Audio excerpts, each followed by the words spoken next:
one of the main themes of Surah Al-Inshiqaq is the results or consequences in the afterlife, right? It's one of the more central foundational doctrines in Islam and many other religious traditions, the idea of consequences in the afterlife. And consequences in the afterlife are essential for morality. You can't do without them, right? There's no such thing as true morality in this life without some sort of consequences that are going to happen after we die, right? Because this life, what's our experience of this life? Is our experience in this life true and perfect and 100% justice? No, it's not, right? We see that people get wronged all the time, and then they get away with it, right? They get off scot-free. Nothing happens to them. And so we know that this isn't simply just a result of cruelty or randomness or chaos or things like that. But these things are meant that we struggle with them in this life, and then we try to administer as much justice as possible as we can in this life, but we know that ultimately everybody's going to get what they deserve in the next. And so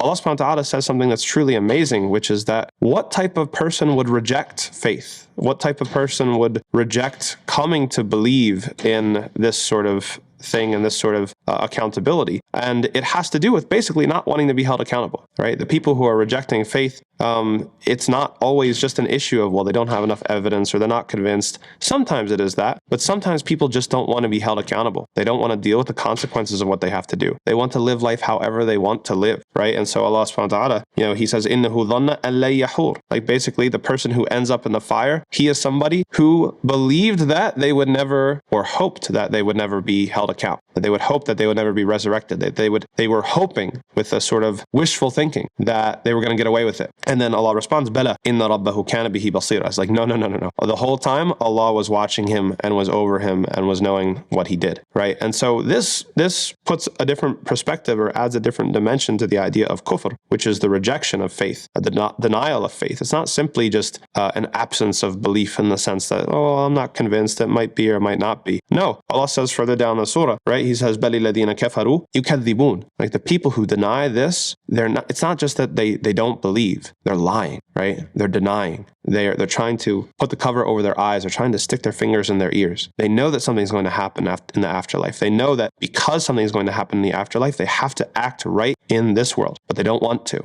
They're too arrogant. They want to rather have wishful thinking that they're going to get away with doing whatever they want. And so they need to reject the faith as a justification for what they want to do in this life.